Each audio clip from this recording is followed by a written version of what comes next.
What's going on, guys? It's Brandon back here again today with another video, not a BFR. Previewed this one a little bit in yesterday's BFR, though. So, what I have on the board today, we have the first three seasons of Bedard's career. 23-24, 24-25, and then this current season, 2025-26.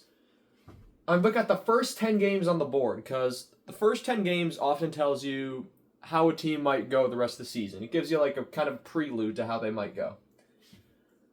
Sometimes obviously it doesn't. I think back to I want to say it was either 18-19 or 19-20 where Buffalo went 13-3 to start and still missed the playoffs, but enough said there. Starting with 23-24, we're just going to go through the first 10 games, how those went, their point leaders, and how things have changed over the course of the years. So 23-24, the Hawks actually won Bedard's first game with the team. They win 4-2 in Pittsburgh. They then went to Boston where Bedard picked up his first NHL goal after getting his first point in Pittsburgh, which was an assist. In Boston, they lose 3-1.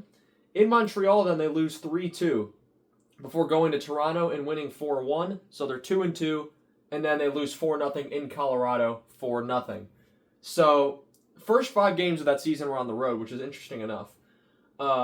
Then they lose 5-3 at home against Vegas. Then they also lose against Boston 3-0. So the fall off starts pretty quick, and you're kind of expecting it with the 23-24 Hawks. They win 4-3 in overtime over Vegas, and I believe it was Kurashev that had the overtime winner in that game. That was in Vegas. In Arizona, they lose 8-1, and I remember that game because the Hawks scored 30 seconds in. It was Bedard, and then they were outplayed the entire rest of the game.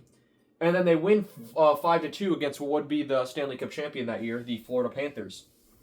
In total, they have a record of 4-6 in the first 10 games. No overtime or shootout losses. That's good enough for 8 points. That season, they ended up going 23-53-6 for 52 points.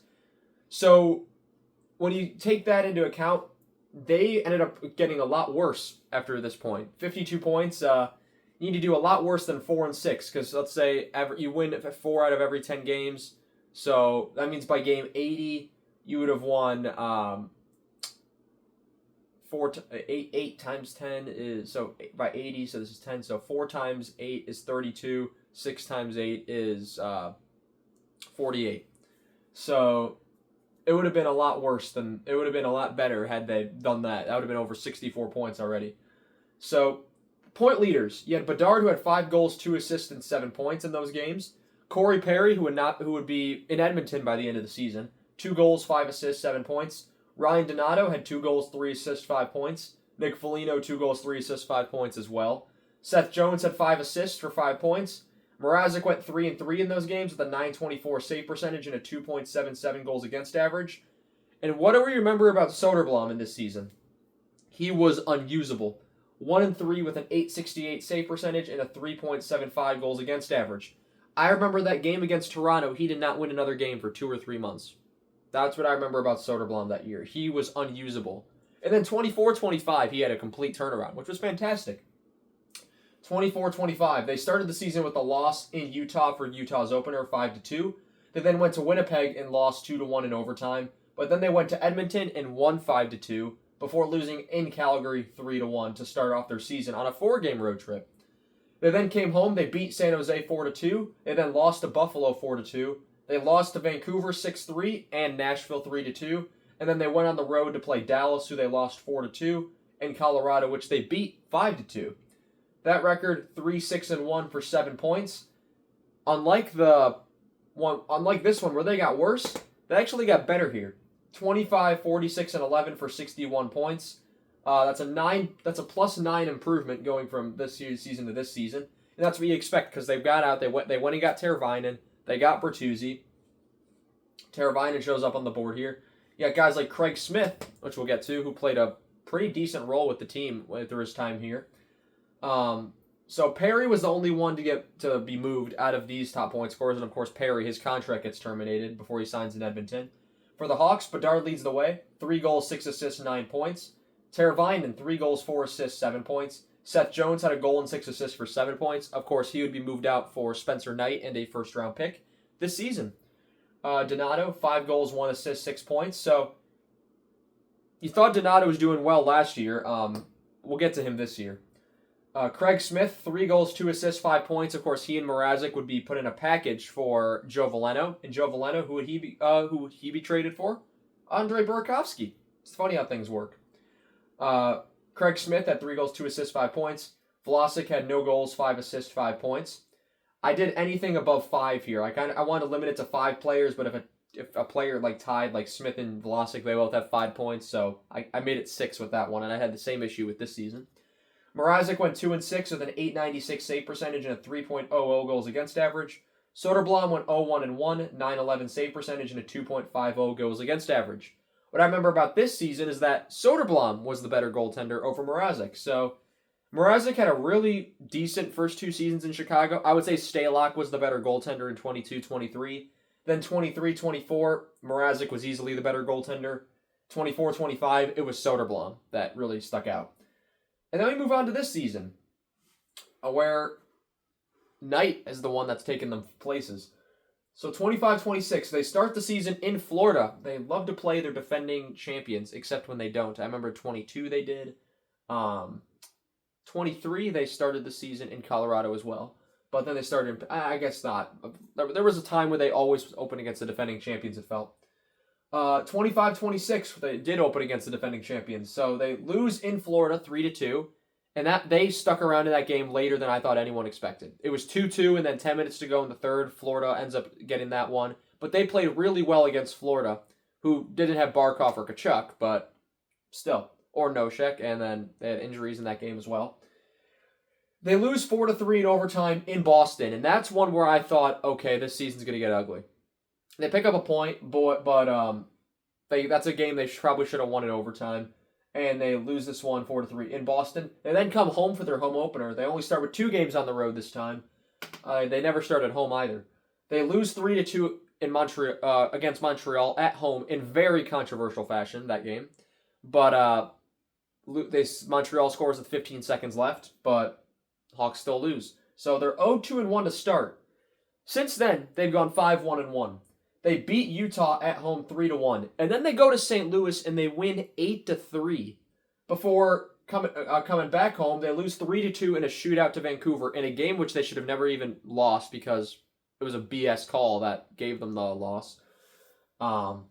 They still get a point out of that. They win against Anaheim, who's playing pretty well in overtime, 2-1. And then they go to Tampa and they win late 3-2 over Tampa, who is struggling, but still. That's a team with a lot of veterans: Getzel, Point, Hedman, Kucherov, Vasilevsky.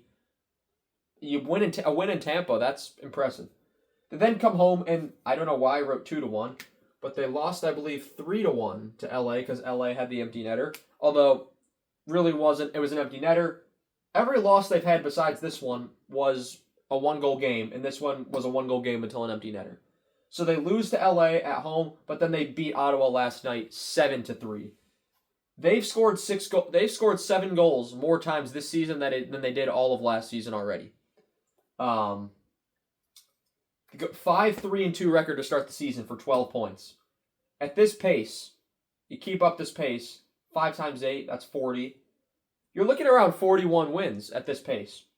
I can't complain about that. I mean, you can't complain. I don't think they're going to be able to maintain this, and if they do, by all means, prove me wrong.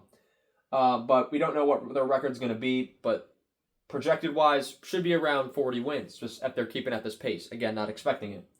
Bedard, for the 3rd straight year since his rookie year, has led the way. Last year, he had a dynamite performance. Last night, he had a dynamite performance. 6 goals, 6 assists, 12 points, with 4 of those points, including a hat trick, coming in last night's game. Nazar, 5 goals, 6 assists, 11 points. Donato, 6 goals, 2 assists, 8 points. A lot of scoring right here. Bedard, Nazar, Donato. That right there is 17 of your goals. Teravainen, a goal and 7 assists for 8 points to match Donato's 8. Bertuzzi, 2 goals, 4 assists, 6 points, and he's missed a game. Burakovsky, 2 goals, 4 assists, 6 points. He's also missed a game. Knight is the star of the show. 4-2-1 with a .930 save percentage and a 2.14 goals against average. Soderblom's 1-1-1. .875 save percentage with a 3.33 goals against average. Soderblom was in for the game. He won in St. Louis. He lost in overtime in Boston. and lost in regulation against LA.